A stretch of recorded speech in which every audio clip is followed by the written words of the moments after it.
Hello बच्चों, let's read the question and the question says select the correct statement. इनमें से जो statement correct है वो आपको सेलेक्ट करना है। पहला ऑप्शन है the first process of aerobic respiration takes place in the matrix of mitochondria. दूसरा ऑप्शन है the second process of aerobic respiration is located on the inner membrane of mitochondria. And last है हमारे पास glycolytic catabolism of carbohydrate takes place in the cytosol. And option D है all of these. So first of all, let's see the key concept. So जो key concept है हमारे question का, that is aerobic respiration. Aerobic respiration. तो students aerobic respiration से आप क्या समझते हैं वो हम यहाँ पे डिस्कस करेंगे।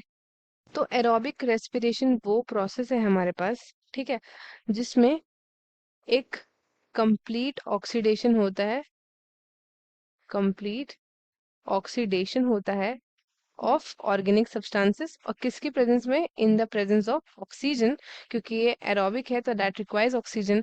एंड रिलीज होता है CO2 का एज वेल एज वाटर का। And large amount of energy जो भी उस सबस्ट्रेट में प्रेजेंट होती है वो आपका रिलीज करती है, ठीक है। और ये टाइप की जो रेस्पिरेशन होती है ना, ये बहुत कॉमन होती है इन हायर ऑर्गेनिजम्स। जो हायर ऑर्गेनिजम्स होते हैं उनमें ये रेस्पिरेशंस बहुत कॉमन होती है।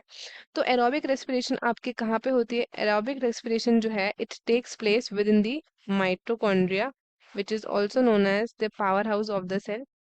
माइटोकॉन्ड्रिया में होती है ये। एंड ग्लाइकोलाइसिस प्रोसेस का जो फाइनल प्रोडक्ट होता है दैट इज पायरुवेट जो बनता है हमारा, वो ट्रांसपोर्ट होता है किसमें? साइटोप्लाज्म से ट्रांसपोर्ट होके जाता है आपका माइटोकॉन्ड्रिया के अंदर, ठीक है। माइटोकॉन्ड्रिया के अंदर ये जाता है साइटोप्लाज्म से। एंड जो जो क्रूशियल स्टेप्स होते हैं एरोबिक रेस्पिरेशन में वो देख लेते हैं। सबसे पहले क्या होता है? कंप्लीट ऑक्सीडेशन होता है। कंप्लीट ऑक्सीडेशन होता है किसका? पायरुवेट का, by step wise removal of the hydrogen atom.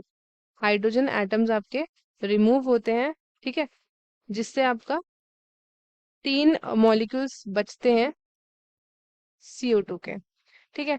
अब क्या होता है? अब जो इलेक्ट्रॉन्स आपके रिमूव हुए हैं, ठीक है, जो आपके as a part of hydrogen atom थे ना, वो आपके रिमूव हुए हैं। एंड उसके बाद सिंथेसिस हुआ है आपका ATP का which is a energy molecule, right. So ये आपका सबसे इंटरेस्टिंग पार्ट इसमें क्या होता है कि फर्स्ट प्रोसेस इसका कहाँ पे होता है? First process is in the matrix of mitochondria. First इसका यहाँ पे होता है matrix of the mitochondria. And जो सेकंड प्रोसेस होता है ये आपका इनर मेम्ब्रेन में होता है, inner membrane of the mitochondria. ये आपका सेकंड प्रोसेस है, ठीक है। सो ये हमारे पास पूरा अबाउट एरोबिक रेस्पिरेशन का इंट्रोडक्शन है। तो अभी हम चलते हैं क्वेश्चन की तरफ। क्वेश्चन में हमसे पूछा है the first process of aerobic respiration takes place in the matrix of mitochondria, which is absolutely right. अभी हमने पढ़ा second process of aerobic respiration is located on the inner member of mitochondria. So ये दोनों के दोनों options हमारे correct हैं, ठीक है। अब हम देखते हैं glycolytic catabolism of carbohydrate takes place in the systole, right. So अब हम अबाउट पायरुवेट पढ़ेंगे यहाँ पे। पायरुवेट जो कि आपका ग्लाइकोलाइटिक कैटाबॉलिज्म से बनता है और ये कहाँ पे बनता है? इन दी सिस्टोल, ठीक है। तो उसके बाद ये एंटर करता है इन द माइटोकॉन्ड्रियल मैट्रिक्स और उसके बाद ये अंडरगो करता है ऑक्सीडेटिव